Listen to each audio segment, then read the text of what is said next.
लक्ष्मी हे खसखशीचं पोत आहे. खसखशीच्या पोत्याला दाबनाचं छिद्र सहन होत नाही. हमाला आणि खसखशीच्या पोत्याला दाबण टोचलं. बैलगाडीत संभाजीनगरहून खसखशीचं पोतं टाकलं. सावंगीला आल्यावर पोतं रिकामं झालं. सावंगीपासून संभाजीनगर पर्यंत मोठमोठ्याल्या बॅटऱ्या लावून खसखस पाहिली. रस्त्याला एकही खसखशीचा दाना दिसला नाही आणि पोत्यात थांबला नाही. ती कशी निघून जाती ही कोणालाच कळत नाही. तिचं नाव लक्ष्मी आहे. म्हणून मला वाटतंय म्हशीच्या पोरावानी मस्ताळलं नाही पाहिजे. म्हशीचं पोरग कळालं ना, हाल्या विठाला विठाला विठाला विठाला विठाला विठाला विठाला विठाला विठाला. या सगळ्या गोष्टीचा हावभाव सांभाळत असताना धर्माची मर्यादा, विटेवरच्या मालकाचं भजन, काशीतल्या मालकाचं भजन, ज्ञानोबाराय तुकोबारायच्या नामाचा टाहाव जे अंतकरणात ठेवतो त्याच्या हाकेला जगाचा बाप धावतो. बाकी नाही, बाकी नाही. एक जण म्हणे महाराज मला भजन करायला वेळ नाही पण मी काम चुकीचं करीत नाही. तू एक नंबरचा महाराज. भजन कधीच करीत नाही आणि एकही काम चुकीचं करीत नाही. हजारो महाराजाची बरोबरी करू शकतो तो. एखादा मृदंगाचार्य असेल, एखादा भजने असेल, एखादा मायासारखा कीर्तनकार असेल, लोकायला नामचिंतन सांगतो, स्वतः करतो आणि मायबापाला जर नीट बोलत नसल तर आमच्या तिघाईसारखा भडवा जगात कोणी नसल. विठाला विठाला विठाला विठाला विठाला विठाला विठाला विठाला. काम चांगली करणारी माणसं सर्वश्रेष्ठ असतात. सर्वश्रेष्ठ सर्वश्रेष्ठ. बिना चप्पलचा पंढरपूरला वारीला जात असेल आणि मायबापाला नीट बोलत नसेल तर चंद्रभागेत जेसीबीनं खड्डा खांदून याला मधात जरी पुरलं तरी या हरामखोराला मोक्ष नाही. त्याचं सर्वात मोठा परमार्थ आहे त्यांना त्याच्या आई वडिलांना गोड बोलणं, आई वडिलांना सांभाळणं. असे काही नियम आहेत. अशा सत्तेवर आरूढ असणाऱ्या लोकांना भजनाचं पुण्य, कीर्तनाचं पुण्य, वारीचं पुण्य प्राप्त होते. स्वामी काज गुरु भक्ती पितृवचन सेवापती हीच विष्णूची महापूजा अनुभव नाही दुजा. मालकाची सेवा, पतीची सेवा, वाडवडिलांची सेवा, गुरुची सेवा, या सेवेत फार मोठं पुण्य आहे. फार मोठं पुण्य माहित असावा तुम्हाला. एक यात्रा केली नाही एका व्यक्तीने, एक सुद्धा यात्रा. नंतरचा काळ सोडून द्या, अगोदर एकही यात्रा केली नाही. आई वडील जोपर्यंत जिवंत आहेत तोपर्यंत एकाही यात्रेला पठ्ठ्या गेला नाही. तरी काशीतल्या मालकाने घरी कंगन पाठिलं. कशात सापड कंगन? चमडे कातडे बुडवायच्या कुंडात. त्या साधूचं नाव आहे रविदास महाराज. संत रोहिदास रविदास. नियत तेरी अच्छी है तो किस्मत तेरी दासी है, कर्म तेरा अच्छा है तो घर में मथुरा काशी है. घरी कंगन पाठिलं पण बूट चप्पल शिवायचा धंदा. शेंडीला गाठ बांधली दोरीची. ती दोरी आतमध्ये बंगईला होती. मान हल्ल्याबरोबर बंगई हालत होती. आई वडिलांना झोका देत होता मानेनं. हातबुट शिवायला जरी गुतले असतील तरी त्या महात्म्याला काशीतल्या मालकांनी कंगन पाठवावं. काय मोठी ताकद आहे राजेहो, काय मोठी ताकद आहे. या महात्म्याकडे बघितल्याच्या नंतर 550 श्लोक पाठ केलेलं जरा आषाढ महिन्यातल्या शिदडावानी करू लागलो. आषाढ महिन्यातले शिदड माहित असतील ना तुम्हाला. हे चैत्रात गवसत नाहीत. हे पाणी पडल्यावर जास्त वळवळ करतात. इकून धक्का लागल्यावर इकडं, तिकून धक्का लागल्यावर इकडं. 550 श्लोक पाठ हे इतकं वळवळ करू लागलं. काय म्हणे तू पांडुरंग चमड्यावर बसिला. काय महात्म्याची ताकद आहे. ते म्हणले कीर्तनात जो पकवाद वाजिते त्याचे दोन्हीकडचे पानं चमड्याचेच आहेत. चामाचाची कहाळ आणि चामाची हात, हात सुद्धा चमड्याचेच वाजवायलेत. तुम्हाला काय चमड्याचा इन्कार आहे म्हणे. बऱ्यापैकी 10-5 श्लोक पाठ करणाऱ्यानं त्याचं इच केलं, त्या महात्म्याचं इच केलं. काय म्हणे यज्ञोपवीत कुठे? तुम्ही वरून घातलं म्हणे बाळू महाराज. रापी घेतली, पोट चिरलं ना आतून जाणवं दाखिलं. आतून कशी ॲसिड गुंडाळली असेल त्याची. त्याला रस्ता दिसला असेल का कोणीकडे पळावं म्हणून? ही ताकद कशाची? फक्त मायबापाच्या सेवा केल्याची पुण्याची ताकद आहे. मग असं ज्याच्याकडे कर्माचं पुण्य असेल सात्विक, त्याच्या हाकेला सुद्धा जगाचा बाप धावतोय. विठाला विठाला विठाला विठाला विठाला विठाला.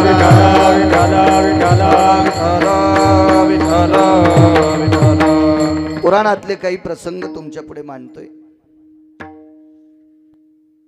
78 लोक एका पंक्तीला जेवायला बसले होते. वाढवा आवाज, करा करा करा, गोड करा. 78 लोक एका पंक्तीला आहेत. 78. त्याचा रिदम आला पाहिजे वापस. इकडच्या पंक्तीला 36 लोक आहेत. खरं तर 14च होते, पण एका महात्म्याचं वाक्य ऐकलं याच्याकरता 36 सांगतोय. आणि या पंक्तीला 78 लोक होते. 78. पण 78 लोकांपैकी 2 लोक सोडून दिले तर सगळे हरामखोर होते. सगळी नालायक होती, बुजदिल होती, भंगिरी होती. त्याच्यापैकी एक होता गांधार देशाचा राजा शकुनी. एक होता जयद्रथ. मी त्याला जयद्रथ हे म्हणत असतो, शकुन्या म्हणत असतो. दुःशासन, दुर्योधन,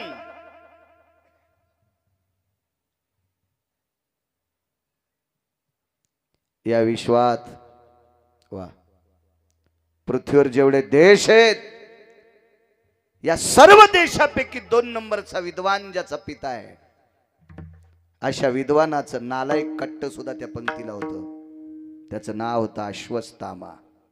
बाप किती विद्वान, काय पुरुषार्थ बापाचा. जगात 2 नंबरचा विद्वान, जगात 1 नंबरचे राजा दशरथ होते. शब्दवेधी नावाच्या विद्येमध्ये सांगतोय. तर शब्दवेधी नावाच्या विद्येमध्ये द्रोणाचार्य जगात 2 नंबरचे. त्यांचं कार्ट चिरंजीव, मरत नाही, ते अमर आहे. पण नालायकाच्या यादीत ते पण आहे. 36 लोकांच्या आणि 78 लोकांच्या या 2 पंक्तीच्या मधात या परमपावन भारत देशातली एक स्त्री तूप वाढण्यासाठी निघालेली आहे. हकेसर शिवडी सांगतोय, तूप वाढत होती. तूप डाव्या हातामध्ये गुडघ्या इतकं बकीट आहे, मोठं बकीट फुल तुपानं भरलेलं. आणि उजव्या हातामध्ये बुटका असेल, तांब्या असेल, वगराळा असेल, तूप वाढण्यासाठी. वाढत होती तूप. तूप वाढता वाढता चोळीला 2 गाठी होत्या. आता आल्या त्या बटनाच्या चोळ्या. आता या जुन्या बसलेल्या वयस्कर लोकांना विचारा, यांच्या लहानपणी चोळ्या कोणत्या होत्या म्हाताऱ्यांना? लागाची चोळी म्हणायची तिला. तर मग त्या चोळीला गाठ असायची फक्त एकच. आणि लागाची चोळी एखाद्या फार मोठ्या शहरात गाजलेल्या टेलरला शिवता येत नव्हती. त्याचा विशिष्ट प्रकारचा टेलर असायचा लागाची चोळी. करडीच्या तोंडासारखा लाग असायचा. लाग जरासा जरी तिरपट झाला तर चोळी हुकत होती. फाडीत कशावर? चोळीला कातर थोडीच होती, बोटावर खण फाडायचा. टिकल्यावाल्यानं हसू नका, जुन्या म्हाताऱ्याला विचारा. तुम्हाला काय माहिती, तुमच्या काळात हे सगळं प्लॅस्टिक आलं. विचारा जुन्या म्हातारीला. आपली आजच सासू असेल, आपली वयस्कर सासू असेल, कधी कधी जुनं विचारा, तर इथून पुढे जगायला सोपं जाईल. ज्यानं नवं डोक्यावर घेतलं का त्याची एके दिवशी मान मोडणार आहे. विठाला विठाला विठाला विठाला विठाला विठाला. एक गाठ सुटली. गाठ सुटल्याबरोबर बकेट खाली ठेवावंसं वाटलं. आणि उजव्या हातातलं वगराळं म्हणा, पळी म्हणा, चमचा तर नव्हताच, वगराळं म्हणा, पळी म्हणा किंवा तांब्या बुटकं म्हणा, बकेटात ठेवून बाजूला जाऊन चोळीची गाठ मारण्याची मानसिकता, भावना, विचार द्रौपदी आईसाहेबांच्या मनात आला. दुर्योधनाच्या अलीकडे एक बसलेला व्यक्ती होता. त्याचं नाव सांगणार नाही, घरी गेल्यावर पहा. मोबाईल येत मोठाले तुमच्याकडं. इतका हरामखोर, इतका हरामखोर. त्यानं शकुनी सारख्या नालायकाला खुनील हस्तसंकेत केला. गांधार नरेश देखो भला क्या है. शकुन्या फार हरामखोर होता. कौरवांचा मामा होता. कौरवाला पत्ते खेळायला शिकविणारा एक नंबरचा दलिंदर मामा. कौरव कृष्ण परमात्म्याने मारले नाही आरोप करू नका. कौरवाला पांडवांनी मारलं नाही आरोप करू नका. कौरवाला मारले त्याच्या सख्या मामानं. जरा महाभारत नीट वाचा. ज्यानं चांगला भागवताचा अभ्यास केलाय त्याचा ऐका, नाही तर तुम्ही वाचा. बहिणीची 100ला 100 पोरं जर कोणी मारली असतील तर शकुनीनं मारली. शकुनीनं दुर्योधनाची मांडी दाबली. भाषे बुवा काय बघता, काय बघायला खाले तू. मामाश्री वहिनी साहेबाच्या चोळीची एक गाठ सुटली, वरी बघू नये म्हणून खाली बघतो. मूर्ख कुठला. नाही ते त्याच्या डोक्यात भरवलं आणि शकुनीनं दुर्योधनाला बोलायला लावलं. बोल वाढ म्हणे तिला तूप. आणि मग दुर्योधन भडकला. वहिनी साहेब तूप वाढा. बऱ्यापैकी चांगली माणसं हरामखोराच्या संगतीत गेल्यावर वाईट होत असतात. आमची इथे एका बैलाला दावे खायचा नाद होता. जर्मन चराट खात होतं, ते कासरा खात होतं.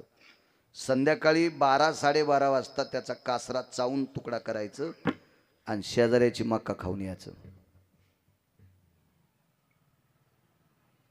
त्या माणसानं गारानं केलं म्हणे, बाळू महाराज सोपते का तुम्हाला. लोकायला कीर्तन सांगता आणि संध्याकाळी बैल मोकार सोडून देता. मान खाली घालायला लागली. मला त्याचं ऐकेल. मी कीर्तनापुरतं सांगायलो. त्याच्या भंगिऱ्यात मकाला बैल घालायला मी इतका मूर्ख आहे का. कशाला जाऊ त्याच्या मक्कीत, कशाला बैल जाऊ देईल मी. पण कीर्तनापुरतं सांगायलो. गड्याला सांगितलं. गड्यानं रुमनं काढन त्या बैलाला खूप मारलं. वळा आले त्याच्या पाठीवर, कातडं गेलं त्याचं. दुसरा बैल हसू लागला. लय मका खातो का म्हणला दुसऱ्याची. आपल्या इथं कमी वैरण आहे का, कशाला जातो रे. बैल लय शहाणं. बैलानं दुसऱ्या दिवशी चर्मन त्याचा कासरा खाल्ला आणि मग आपला खाल्ला आणि त्याला मका खाल नेलो. बरेच नालायक बैल चांगल्या बैलाला सोबती नेतात. मी बैल म्हणायलो बैल. तुम्ही इतका अंगाव घेऊ नका. मी बैल म्हणतोय बैल. काही बैलायला काहीच वाईट नात नसतो, पण नालायक बैल त्याला सोबती करतात. मला वाटतं नालायक बैलाच्या चांगल्या बैलानं नादी लागून दुसऱ्याची मका नाही हाणली पाहिजे. मालक रट्टे हाणीत असतो. मालक कोणता माहिती का, दक्षिणेचा. विठाला विठाला विठाला विठाला विठाला विठाला.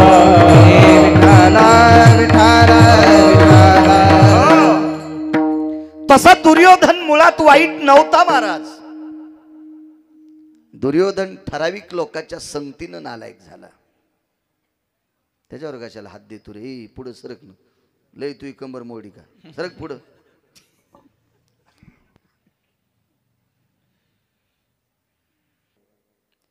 एकदा वनवासात असताना,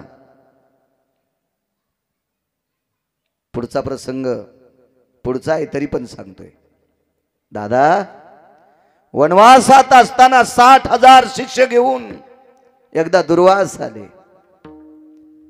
दादा आता पंढरपुरातला आहे, आता द्वारकेतला दादा आहे. हाकेसर शिवडी सांगतोय. दादा हे जगदानंद कंद जगतपते, माझे पती हैराण झाले, जीव कसं घालावा. दादा थोडस वारं सुटलं रे. त्या वाऱ्यानं पायावरच्या मिऱ्या बाजूला सरकल्या आणि 2 पायाची नख दुर्वासानी पाहिली.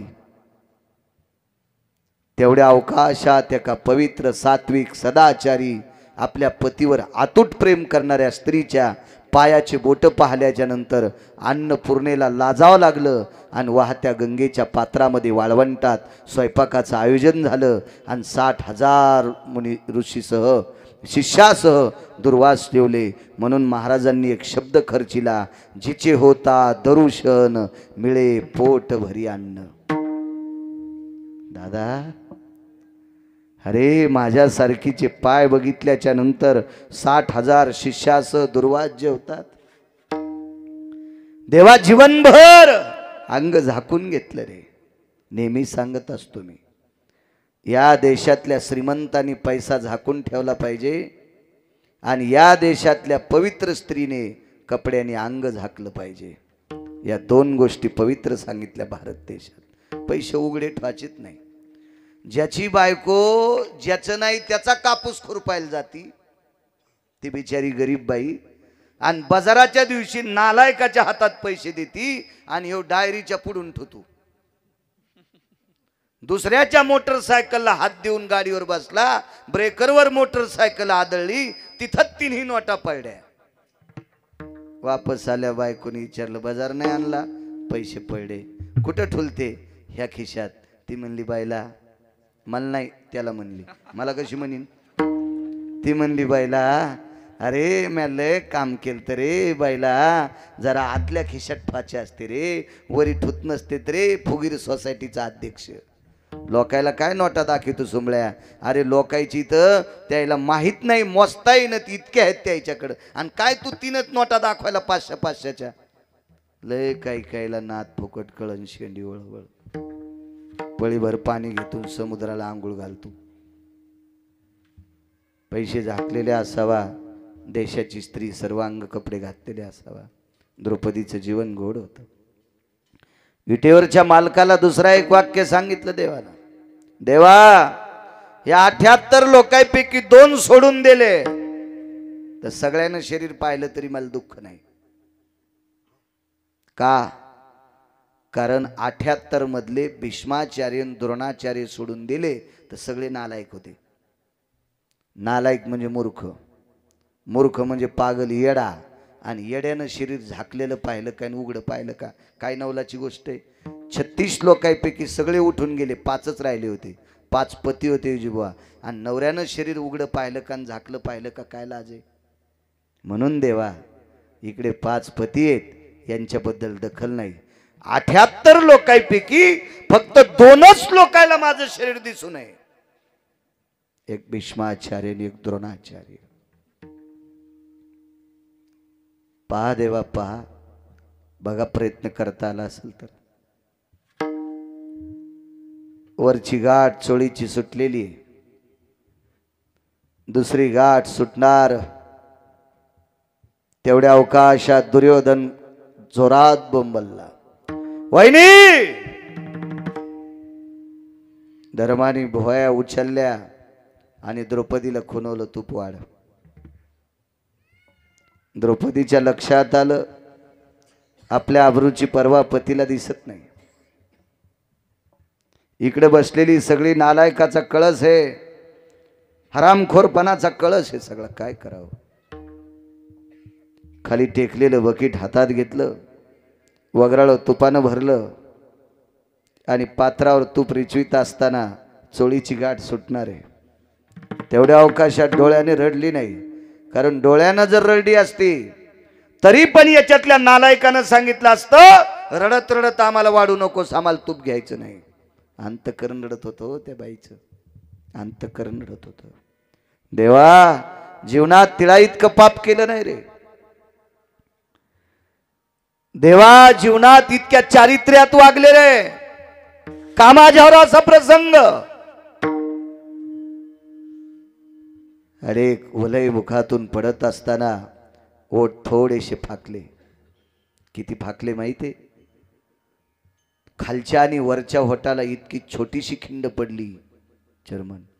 त्या खिंडीतून फक्त तीळ मध्ये जाऊ शकतो. तीळ तीळ फक्त तीळ, याच्या व्यतिरिक्त खिंड नाही.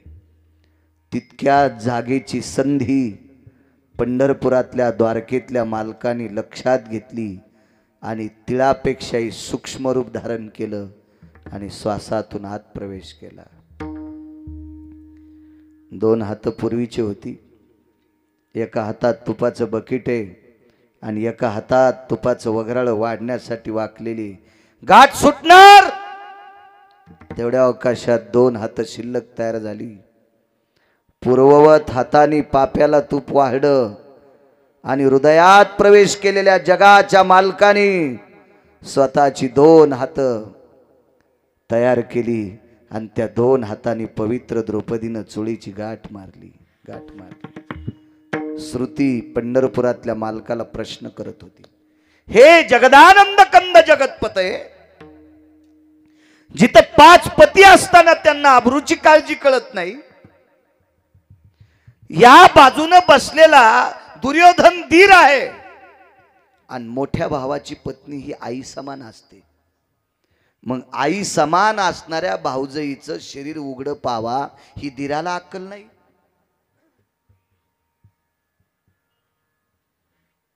महाराज, भाच्याची पत्नी ही लेकी समान असते. भाची सून ही पोराच्या बायको जशी सून असती तशी भाच्याची पत्नी सुद्धा लेकी समान असते. लेकी समान असते, लेकी समान असते, पोटच्या लेकी इतकी. अक्कल गहाण झालती का गांधार नरेशाची? कुठे गेली असेल अक्कल? जयद्रथ हा पांडवांचा चुलत मेहुणा आहे, सख्खा चुलत मेहुणा, दुर्योधनाचा सख्खा मेहुणा. आणि मेहुण्याच्या पत्नीचं शरीर उघडं पाहावं, जयद्रथाची अक्कल कुठं मातीत गेली असेल का?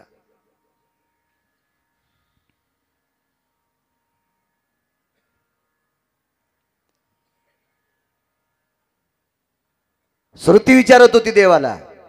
देवाने विचारलं, तू कशा करता विचारते? मी याच्या करता विचारते, रक्ताच्या नात्यातली माणसं नालायक झाली. ज्यांच्या नावानं कुंकू लावत होती त्यांनी माना खाली घातल्या. तुला काय गरज होती आतमध्ये प्रवेश करून हाकेला धावण्याची आणि 2 हात तयार करून चोळीची गाठ बांधून तिची प्रतिष्ठा थांबवण्याची? तुला गरज काय होती देवा? काय गरज होती तुम्हाला? कशा करता तुम्ही हा टास्क केला? तुम्ही रिकामे आहेत का? विटेवरच्या मालकानं सांगितलं, श्रुती तुला काय सांगू, द्रौपदीचं काय प्रेम आहे.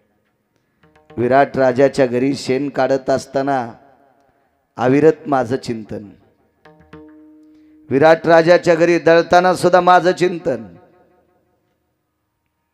एक पुरावा सापडला.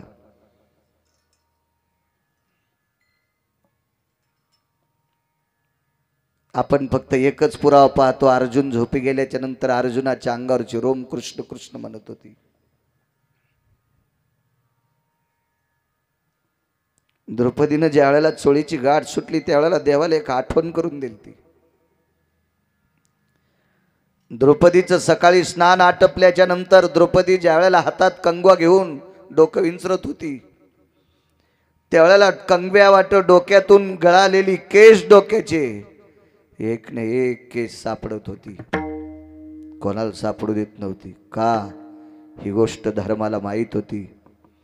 आणि कौरवाच्या पक्षामध्ये कांतिप्रिया नावाची दासी होती. कांतिप्रिया नावाची दासी ही गांधारीची दासी होती. आणि गांधारीच्या दासीला माहीत होतं अर्जुनाच्या अंगावरचे रोम कृष्ण म्हणतात झोपी गेल्यावर, आणि द्रौपदीच्या अंगावरचे रोम कृष्ण म्हणतात. 15 दिवस शिल्लक राहिले होते. 15 दिवस अज्ञातवासात. कांतिप्रियेला एके दिवशी विचारलं गांधारीनं, कांते, ब्रह्मज्ञानाचं स्वरूप होती कांती. हे कांते जी, या 15 दिवसात जर नाही पांडव सापडले तर पांडवाच्या पाठीमाग पंढरपुरातला मालक आहे, द्वारकेतला मालक आहे, माझे पोरं वाचत नाहीत. अज्ञातवासात पांडव सापडणं अत्यंत गरजेचे आहेत. कसे सापडते लो? पांडव अज्ञातवासात. पांडवांचं एक विशिष्ट प्रकारचं नाव आहे. पांडवांना नष्टचर्या म्हणून नाव होतं. नष्टचर्या. किती नष्ट सांगू तुम्हाला? इथं बसलेल्या प्रत्येक पुरुषाच्या छातीवर खोटे का होत नाही पण स्तन आहेत महाराज. अर्जुनाला नव्हते. अर्जुनाला खोटे पण स्तन नव्हते. एक नंबरचा नर. साडी नेसावं लागली हो, साडी नेसावं लागली. ब्रह्नडा व्हावं लागलं. ब्रह्नडा ब्रह्नडा. ज्याच्या रथाचे चाक घासू नये याच्याकरता पृथ्वी एका इतीनं रथ आधार झेलीत होती. इतका तत्ववादी धर्म कंक झाला हो. हिशोबनी झाला, चार्टेड अकाउंटंट झाला. काय ताकद असेल कल्पना करा. 48,324 दाशा जिच्या इथं भांडे घासीत होत्या ती शेण काढत होती. कांतीप्रिया नावाच्या दाशीनं सांगितलं, मालकीनबाई एक पर्याय आहे.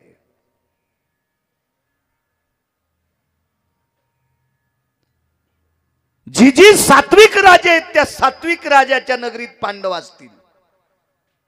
काय करावं लागेल ग? सात्विक राजाच्या नगरीतला उकांडा तपासा आणि त्या उकांड्यावर सापडलेली डोक्याची रोम जर कृष्ण कृष्ण म्हणत असतील तर ते रोम द्रौपदीचे आहेत आणि त्या गावात द्रौपदी पांडव आहेत. हे 1000% खरं.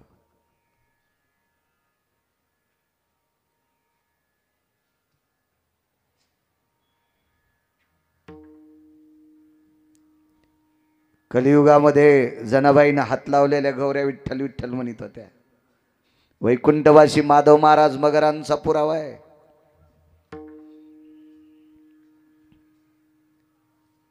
द्रौपदीनं शेण काढ्याच्या नंतर शेणाचा गोळा बाजूला ठेवायची आणि जिथं डोकं विचारलंय त्या जागेवर त्या शेणाच्या गोळ्याला थापटून खाली पडलेली रोम सगळी त्याच्यात गुंडाळून टाकायची.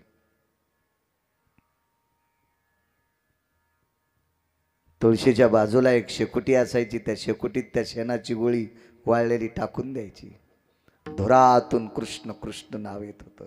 गोरातून धुरातून काय सापडेल? विटेवरच्या मालकाला सांगितलं, देवा वनवासात भजन केलं रे आम्ही, परी त्या देवासी आठवीती, परी त्या देवासी आठवीती, परी त्या देवासी आठवीती. पाहत पांडवा अखंड बनवासी, पाहत पांडवा अखंड बनवासी, पाहत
वनवासात भजन केलं रे प्रभू. देवा वनवासात भजन केलंय. श्रुतीला भगवान सांगत होते, श्रुती जिचं शरीर नाममय झालं होतं, जिच्या शरीरातला एक न एक कण कृष्ण रूप झालेला होता, कृष्ण रूप झालेला होता. श्रुती जिच्या शरीराला सोडून खाली पडलेली डोक्याची रोम, रोम रोम पुराणाची भाषा आहे, डोक्याची गळालेली रोम ही सुद्धा कृष्ण कृष्ण म्हणत होती ग श्रुती. इतक्या पावन आणि पवित्र द्रौपदीचं शरीर नालायक जर कौरवाच्या लोकांनी पाहिलं तर याची लाज माझी गेली असती. मंत्र्याचं पोरग जर गोदड पांघरून रस्त्यान फिरत असेल तर लाज कोणाची जाती? समर्थाचे बाळ पांघरे वाकळ. जर त्यानं गोदड पांघरून फिरत असेल, कोणाची लाज जात असती? त्याच्या बापाची. मी जगाचा बाप हे श्रुती, माझ्या सत्तेशिवाय झाडाचं पान हलत नाही. ही सत्ता माझ्या ताब्यात आहे.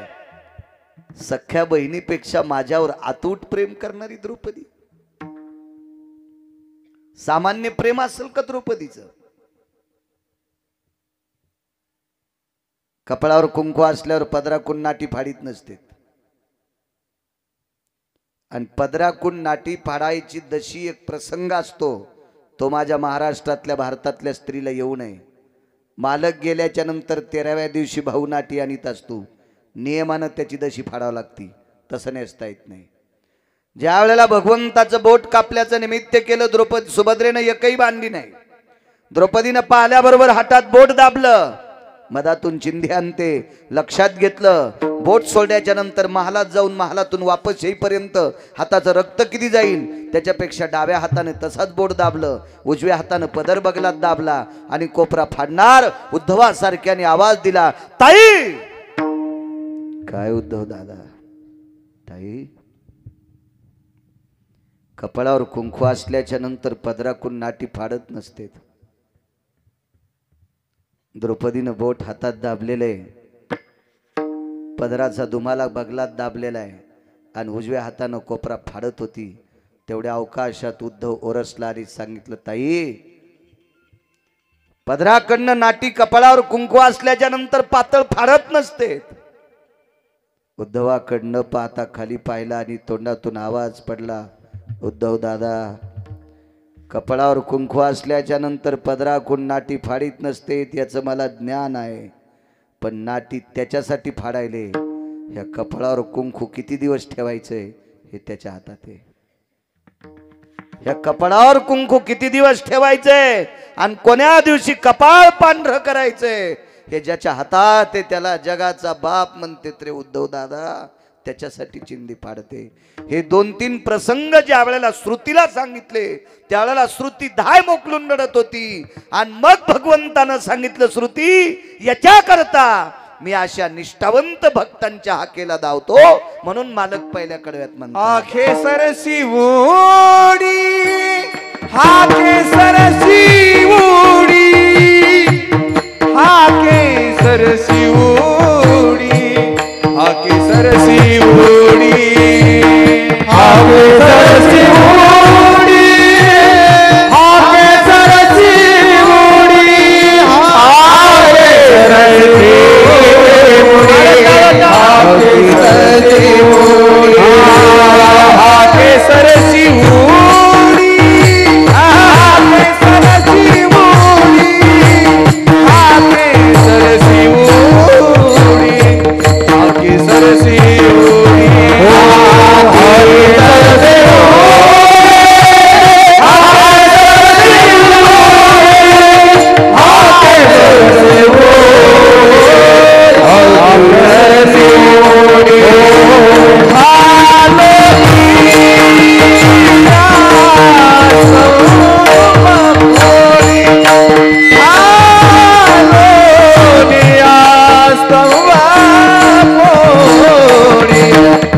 ऐशी कृपा ऐशी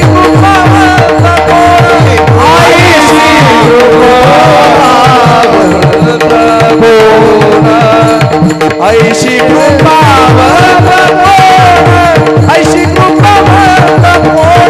ऐशी कृपा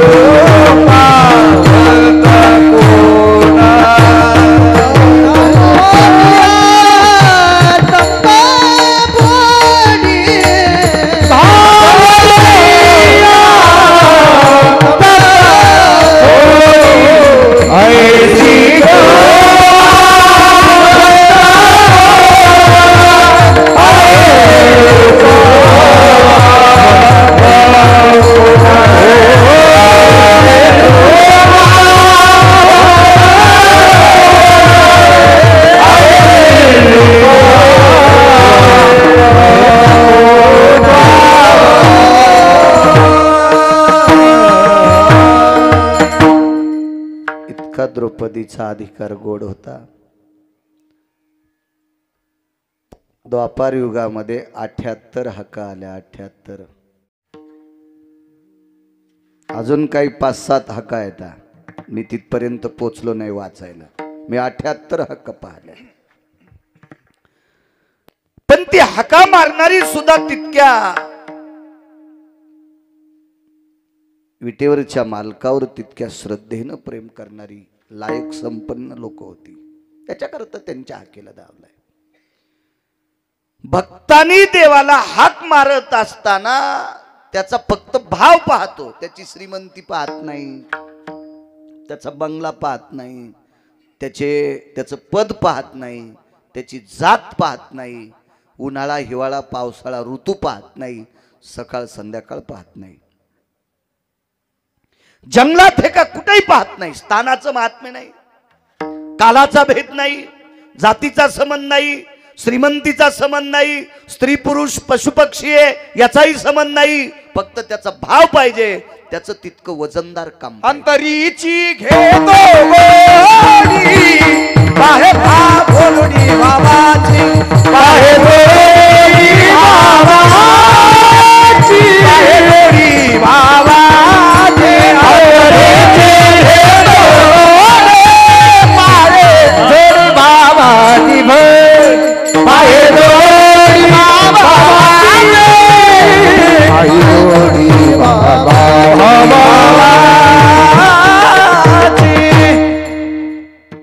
फक्त प्रेम पाहिजे, भाव पाहिजे, भाव पाहिजे.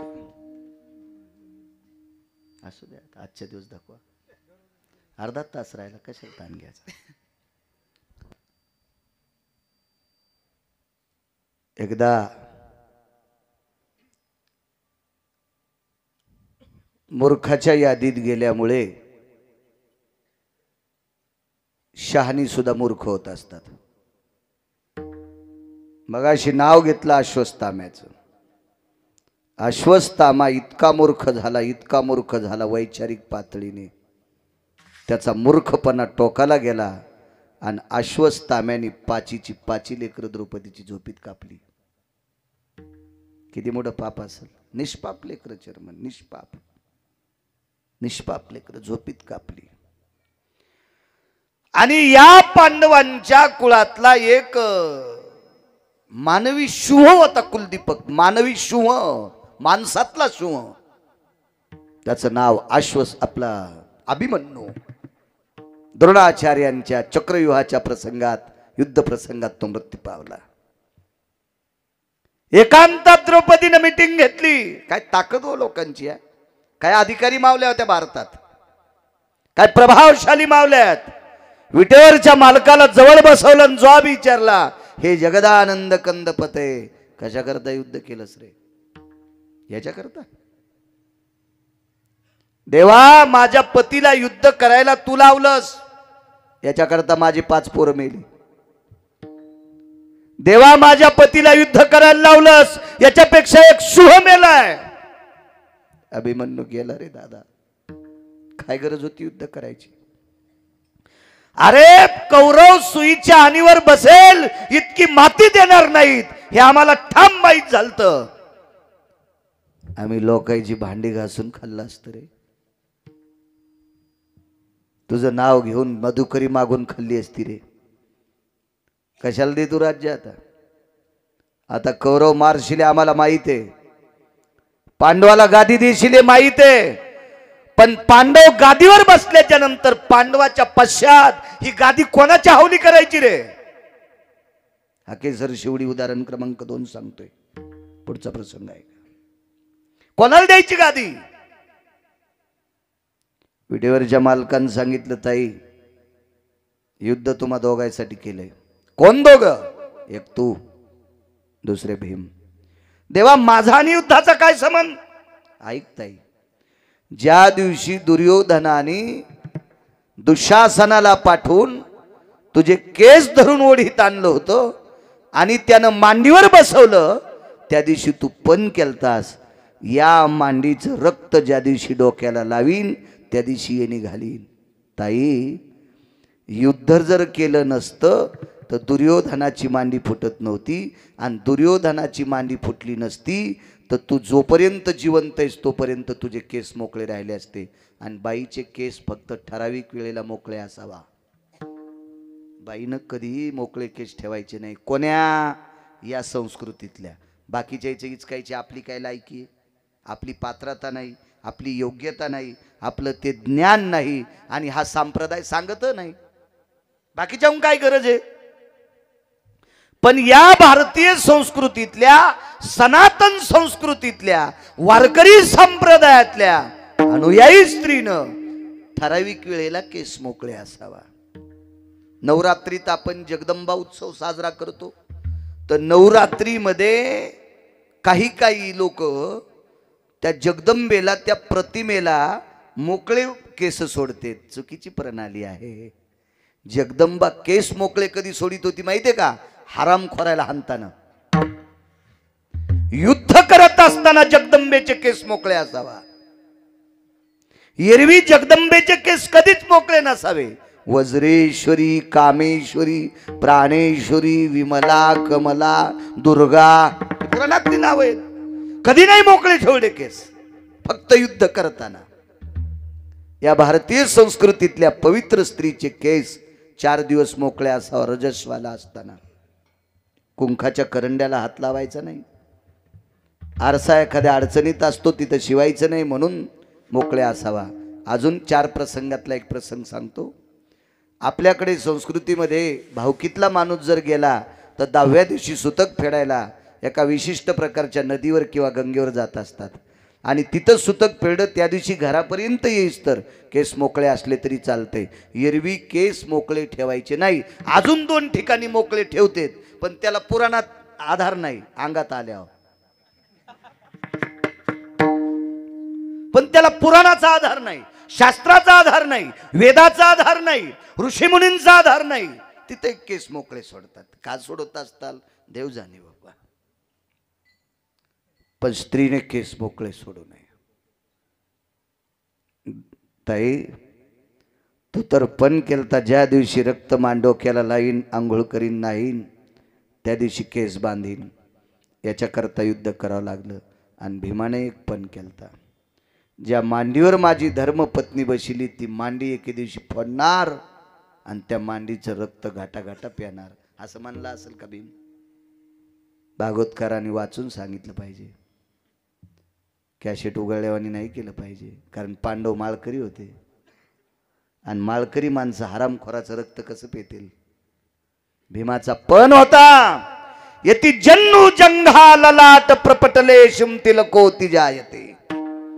ज्या मांडीवर एक पवित्र स्त्री नालायकानं पापात्मक वासनेनं बसवली, ही मांडी एके दिवशी फोडणार आणि त्या मांडीतून निघालेल्या रक्ताचा तिलक लावणार, समुद्र स्नान करणार आणि तिथून पुढे गंध लावायला सुरुवात. भीमा, अविरत जर तुम्ही पांढऱ्या कपाळाचे राहिले असता याची लाज मला होती. माझी बहीण केस मोकळे सोडलेली असती याची लाज मला होती. याच्याकरता युद्ध केलंय. दादा, या 2 गोष्टीची लाज सांभाळण्यासाठी युद्ध केलं. आणि आता खुर्ची बसायला कोण आहे? गेला ना आमचा दिवाळी झुून. तुम्हाला एक सांगू का? वाऱ्यामध्ये बुड झाडाचं मोरड्याला कितीतरी उत्तम, पण वाऱ्यामध्ये झाडाच्या सगळ्यात जर फांद्या उडून गेल्या आणि चर्मन बुड जर शिल्लक राहिलं तर बुडाला दुःख असते. बुड या शब्दाचा अर्थ बाप आणि फांद्या या शब्दाचा अर्थ लेकरं. लेकरं गेल्यावर बापाला आनंद असतो का? बुडाला किडा लागला सगळे जातील, पण फांद्याला किडा लागल्यावर, फांद्या गेल्यावर बुड निस्त राहिल्यावर काय कामाचं? देवा काय करायची रे आम्हाला गादी? ताई, काळजी करू नकोस. 4.5 महिन्याचा गर्भ तुझ्या एका सुनबाईच्या पोटात आहे. तिचं नाव आहे उत्तरा. तिचा झालेला मुलगा या गादीवर बसेल. गुप्तचर बाजूलाच होता. लगेच दुर्योधनाच्या कानात फोन. राजकुमार, अश्वत्थाम्याने 5 मारली. अश्वत्थामा किती नालायक मी म्हणत नाही, देहुतले मालक म्हणतात. तुका म्हणे अंगी राखिली दुर्गंधी, तुका म्हणे अंगी राखिली दुर्गंधी, तुला म्हणे अंगी राखिली दुर्गंधी तुका म्हणे अंगी राखिली दुर्गंधी अश्वत्थामावधी पांडव पुत्र अश्वत्थामावधी पांडव पुत्र अश्वत्थामावधी पांडव पुत्र तुका म्हणे अंगी राखिली दुर्गंधी अश्वत्थामावधी पांडव पुत्र अश्वत्थामावधी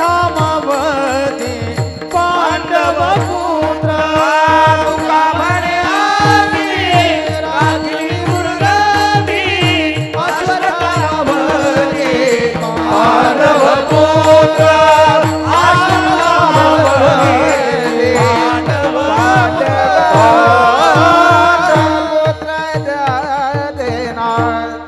विचारामध्ये इतकी युकृती वाढली आणि वैचारिक पातळी नदीला गेली अश्वत्थाम्याची. म्हणून तुकोबराय म्हणतात तुका म्हणे अंगी राखिली दुर्गंधी अश्वत्थामावधी पांडव पुत्र.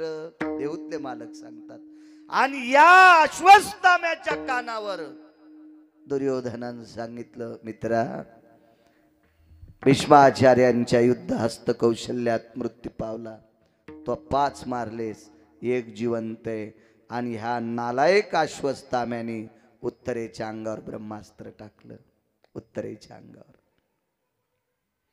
धक धक धक धक धक धक करीत अकेसर शिवडी सांगते ब्रह्मास्त्र हजारो सूर्याचा गोळ अंगावर यावा असा तो गोळ येत होता.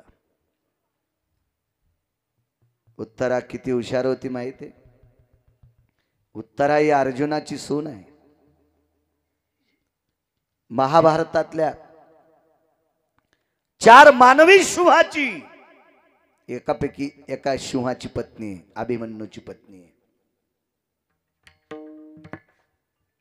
या बाईचे मामस सासरे पंढरपुरातले मालक होते. उत्तरा किती श्रीमंत आहे सांगू. तिच्या मालकाचे सख्खे मामा पंढरपुरातला जगाचा बाप आहे. पंढरपुरातल्या मालकाची भाची सून आहे ती. पंढरपुरातले मालक तिचे मामे सासरे आहेत. काय वैभवशाली बाई असेल ती. आणि तिची सख्खी सासू पंढरपुरातल्या मालकाची सख्खी बहीण आहे. त्याच्या पुढचं पहा ना, पुढचं पुढचं. उत्तरा ही सकाळचा नित्यनेम आटपल्याच्या नंतर सासूचं जेवढं काम असेल तेवढं काम करायची सुभद्रेचं. आणि काम आटपल्या विचारायचे आत्याबाई काही काम. तिने सांगायचं आता 2-4 घंटे काहीच काम नाही. तितक्या टायमात द्रौपदीकडे जात होती. द्रौपदी ही सावत्र सासू. पण उत्तरा ही जास्तीत जास्त संपर्कात द्रौपदीच्या होती. आणि द्रौपदीच्या सानिध्यात जितक्या वेळ उत्तरा आली तितक्या वेळ द्रौपदीनं काम नाही करून घेतलं. तिला भजन शिकिलं. तिला परमार्थ शिकिला. तिला विटेवरच्या मालकाचं वैभव सांगायची, त्याचे पाडे सांगायची. एक दिवस असा आला द्रौपदीनं सांगितलं उत्तरा एक बोलू का तुला. तुला जेवढं मला सांगता येते तेवढं सांगितलं ग. पण एक शेवटचं सांगते. आणीबाणीच्या प्रसंगी हल्लीचा शब्द वापरायलो आत्ताचा. आणीबाणीच्या प्रसंगी मागचा शब्द सांगतो. संकटाच्या प्रसंगी जर तुला आठवण करायची असेल तर फक्त पंढरपुरातल्याची कर. तुम्हाला हाक मारू नकोस. सासऱ्याला हाक मारू नकोस. सासूला हाक मारू नकोस. पतीला हाक मारू नकोस. आणीबाणीच्या प्रसंगी जर तुला गरज पडली तर द्वारकेतल्याला हाक मार. तो कृपाळू आहे, तो दयाळू आहे. तो प्रसंग आला. हाक मारली. जवळ आलत ब्रह्मास्त्र. इतक्या आवेशात हाक मारली देवा. दोन्ही ओठ फाकल्या गेली. आणि पंढरपुरातल्या मालकाने अंगुष्ट प्राया इति तनु जायते धारम सुदर्शेने सवगर्भेषु यच्चक्राति भया. अंगठ्यासारखं रूप धरलं आणि श्वासातून प्रवेश केला. आणि गर्भाच्या भोवताल सुदर्शन फिरवित होता. मालकाचा गोडसा पुरावा आहे त्याच्यासाठी सुद्धा. असं सुदर्शन फिरवित होता. ब्रह्मास्त्र आलं आणि सुदर्शनात विलीन झालं.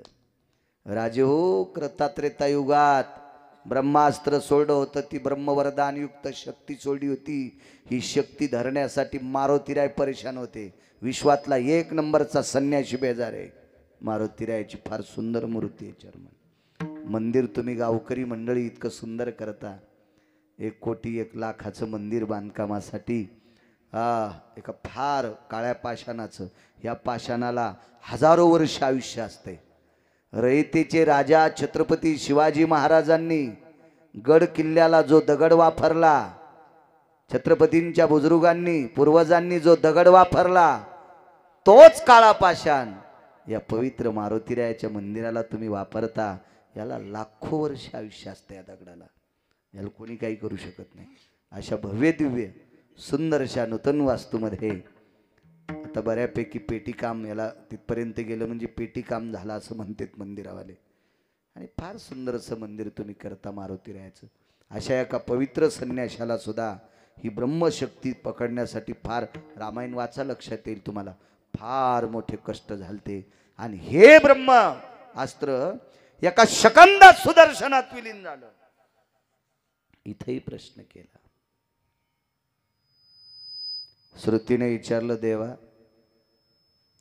घरातली माणसं इतकी विकृती हरपून, वैचारिक पातळी हरपून, विकृतीचं टोक गाठून एका बालका, पोटातल्या बालकाला, निष्पाप बालकाला दुर्योधन मारण्यासाठी पाठवतो, त्याला तुला काय गरज होती वाचवायची? ऐक श्रुती, ज्याच्या आईनं माझं भजन केलं याच्याकरता धावलो हे सोडून दे. आतलं किती गुणवान होतं.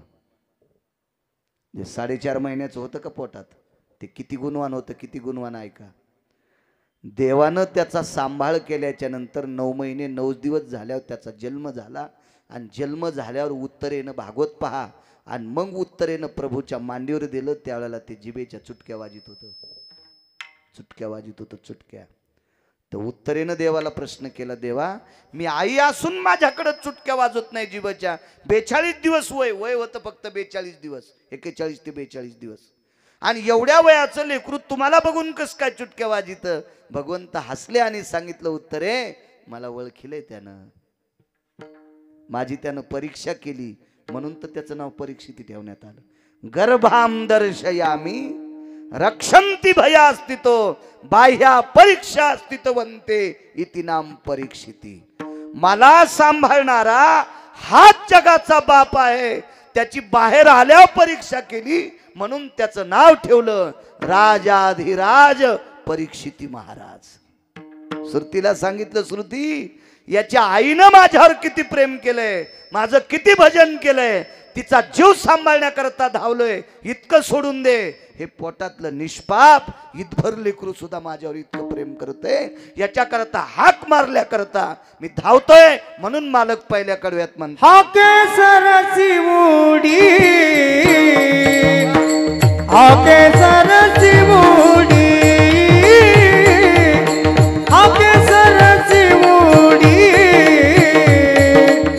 हाके सरसी उडी, हाके सरसी उडी, हाके सरसी उडी, हाके सरसी उडी, हाके सरसी उडी. घालुनिया स्तंभ पोडी, घालुनिया स्तंभ पोडी,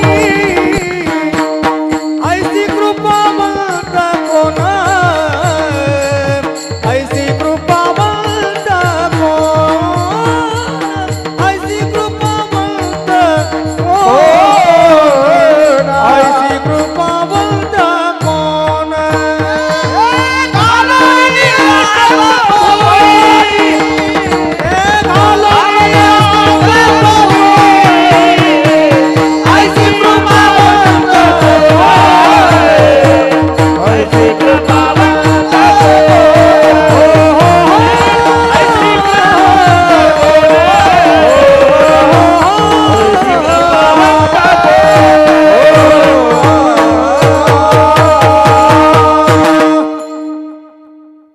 एक प्रसंग मांडतो तुमच्या पुढे, मग पूर्णविराम करू.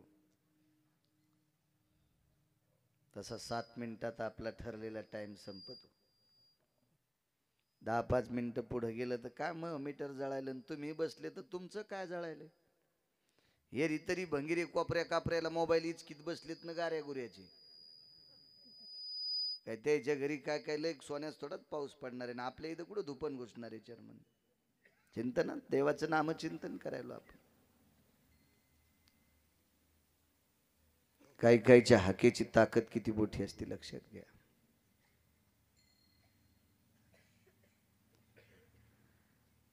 गांधारी ही चिखलाच्या हत्तीवर बसून आल्या. गांधारीला साधं म्हणायचं नाही बरं.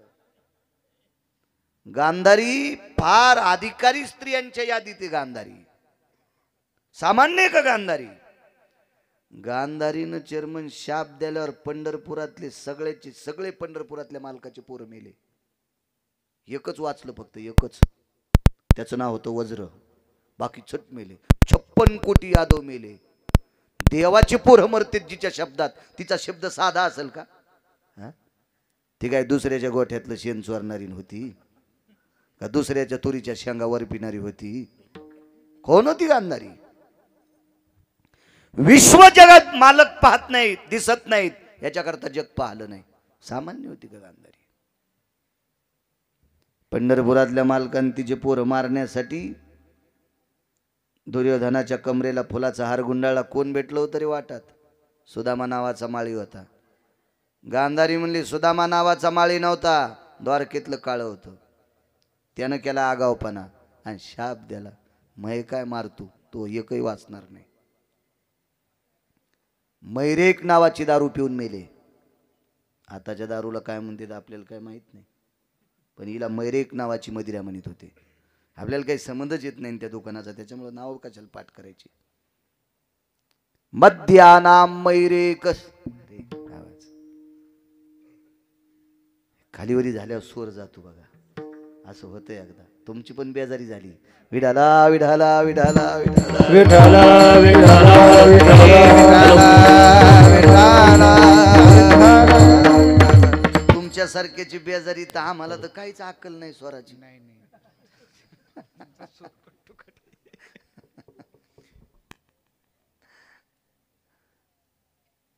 आणि हल्ली गुणीजनांचा प्राण झालाय साऊंड.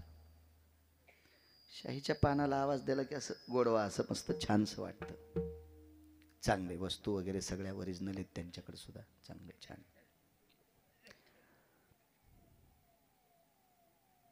एक पोरग वाचलं बरं का फक्त महाराज. कशामुळे वाचलं. त्याला एका वारकऱ्याचा प्रसाद खायला भेटला इजूबा. त्या वारकऱ्याचं नाव होतं सुदामदेव. चिमूटभर पोहे खायला भेटले. काय यमाची मायवेली. वारकऱ्याचा प्रसाद खाल्ल्यावर त्याला मारतोय. त्याचं नाव होतं वज्र. वज्र वज्र. वारकरी तसाच लागत ना. चालू कीर्तनात व्हॉट्सअप खेळतो. हराम खोरा तुला कोण्या नरकात टाकाव देवाला कळणार नाही. तू ह्या महाराजाला फसव आमच्यासारख्या गायल्या गुंग्याला. तू पंढरपुरातल्याला फशीत वैरी सुबळ्या. हा त्यानं रावणाला दुपारा 2:18 आपटू आपटू हाणलंय. तुला तर घरात घुसू घुसू हाणीन. वारकरी वारकरी होता. त्या वारकऱ्यावर देव किती प्रसन्न चेअरमन. देवाला सासरवाडीतून आलेल्या धनानं त्या वारकऱ्याचं गाव सोन्याचं केलं. आणि उरलेल्या सोन्यात त्या वारकऱ्याचा मसनवाटा पण सोन्याचा बांधला. हे वापस आणू नका म्हणले सोनं. मसनवाटा सोन्याचा करा. आणि त्या वारकऱ्याचा प्रसाद खाल्ल्यावर एक पोरगं वाचलं वज्र नावाचं. सगळे मेले. कोणाच शापानं. गांधारीच्या. हाकेसर शिवडी सांगतोय.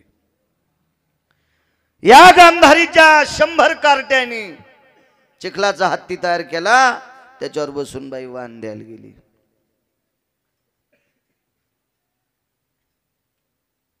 वाण दिलं कुंती आई साहेबाला. वा कुंती आई साहेबाला ज्या वेळेला वाण दिलं कुंतीला आनंद वाटत होता वाण देताना. पण मालकाचं शरीर कमरेपासून खाली गार पडलंय. पितामह भीष्माचार्याला आमंत्रित केलं आणि यमाच्या जाचातून पंडूराजाला वाचवलं. त्याच्यावर बऱ्याच काळ पंडूराजाला आयुष्य प्राप्त झालं. पण संक्रांत पुढची आली. पोरा अधिकारी होते हो, फार पोरा अधिकारी, 5च पण अधिकारी. 10-12 दिवसानं 5-7 दिवसानं संक्रांत आली आणि संक्रांत जवळ आल्याच्या नंतर धर्माने विचारलं, आई उद्वेग आहे? काय? काही नाही बाळा, मला लक्ष नाही रे. मी 1-2 महिन्यापूर्वी सांगायला पाहिजे होतं, हत्ती करून आता वाळायला पाहिजे होता. हत्तीवर बसून वहिनी साहेबाला, मोठ्या ताई साहेबाला, वहिनी साहेब चुकून बोललो, मोठ्या ताई साहेबाला वाण द्यायचे. तुम्हाला खरा एक मुद्दा माहिती आहे का? खरं तर पंडूराजा मोठे आहेत. धृतराष्ट्र वयानं लहान आहे. आंधळा राजा नसतोय. पण का झालाय यांना का नाही? विदुर दाशीपुत्र होते याच्याकरता नाही. हा भाग सोडून द्या, जरा चांगलं वाचा. महाभारत वाटणं अत्यंत गरजेचं आहे बरं. कारण या इंटरनेट जगामध्ये पावला पावलाला रावणाची संख्या आहे. म्हणून महाभारत पाठ असावा. त्रेतायुगात एकच रावण होता, म्हणून रामायण पाठ असणं गरजेचं आहे. आता रावणांची संख्या शिल्लक झाली, याच्याकरता महाभारत पाठ असणं गरजेचं आहे, तरच जगता येईल. हो, पावला पावलाला संख्या. हो, इतकं सोपं समजू नका महाभारताला. गीता तत्व आहे, महाभारत आहे. महाभारतातलं भीष्म पर्व हे गीता आहे. अत्यंत गरज आहे, अत्यंत काळाची गरज. तुम्ही संसारात, राजकारणात, व्यापारात, आध्यात्मिक क्षेत्रात, प्रत्येक मुद्द्यात महाभारत ठसलेलं आहे. व्यापार कसा करायचा याच्याकरते 127 श्लोक महाभारतातले पहा, कळल तुम्हाला. राजकारण कसं करायचं भगवान कृष्णाकडून शिका. 1 नंबरचा राजकारणातला डॉन कृष्ण. कनक असेल, विदुर असेल, शिका तिथून, शिका. गरज आहे काळाची. सोबत राहणारी, संग राहणारी माणसं इतकी नालायक आहेत, त्याला न कळू देता, त्यांचा नालायकपणा न छेदता आपला जय प्राप्त करून घेणं, हेही महाभारतात शिका. सख्या भावाचा अपमान न करता त्यानं केलेली सोयरीक मोडून, सोयरीक मोडी अशी झाली नाही पाहिजे. भावाचा अपमान नाही झाला पाहिजे आणि चुकीच्या घरी बहीण दिली नाही पाहिजे, असा निर्णय कृष्णाकडनं शिका. शिका. ते राजकारण अत्यंत गरज आहे, ते खरं राजकारण असते, ते तिथून शिकावं. म्हणून महाभारत अत्यंत गरजेचं आहे. महाभारतामध्ये 44 शत्रूपासून कसं मुक्त व्हावा हे शिका. अहो, त्रेतायुगात 3च शत्रू मूर्ख होते. त्याच्यापैकी एक तुटलेल्या नाकाची होती. त्याच्यापैकी एक तुटलेल्या नाकाची होती शूर्पणखा. 3च. इकडे 44 होते. 44. कौरवाच्या पाठीमाग 44 शत्रू. हे दाखवले पंढरपुरातल्या मालकानं. हे अर्जुना पाहे पार्था, हे पार्था बघ बघ बघ, हे 44 शत्रू आहेत. हे सर्प आहेत, हे भुजंग आहेत.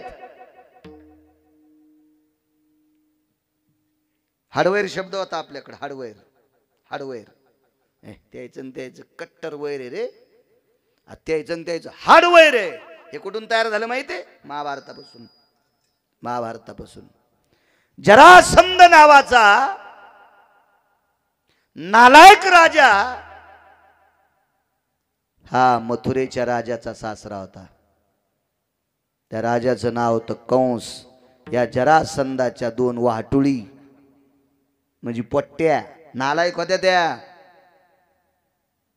हरामखोर होत्या.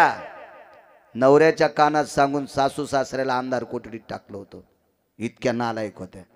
तुम्हाला एकच माहित असेल, देवाचे आई वडील बंदीशाळेत टाकले.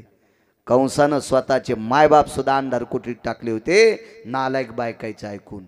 इथं बसलेले बायकायचं ऐकून मायबापाला त्रास देऊ नका, झोपीत छत अंगावर पडन, घरा सगळं माती करावं लागेल. हो, तुम्ही बी असं सांगा जाऊ नका, टिकलेवाले होत. हो, नवऱ्याचे मायबाप मातीत घालायचं काम करी जाऊ नका. हो, कंस वाजला, एका बुक्कीत आणला पंढरपुरातल्या मालकानं. आपल्या नवऱ्याची काय ताकद आहे, कणगुळीत उडन. आज चुकीचं सांग जाऊ नका. हा जरासंध मृत्यू पावला 34 पैकी एक शत्रू. याला हस्तगत केलं शकुन्यानं. याचं एक हाड काढलं मेल्याव. ते हाडाचे तुकडे केले 4. त्या 4 तुकड्याच्या घासून गोट्या केल्या 4. या लुडोच्या गोट्या म्हणा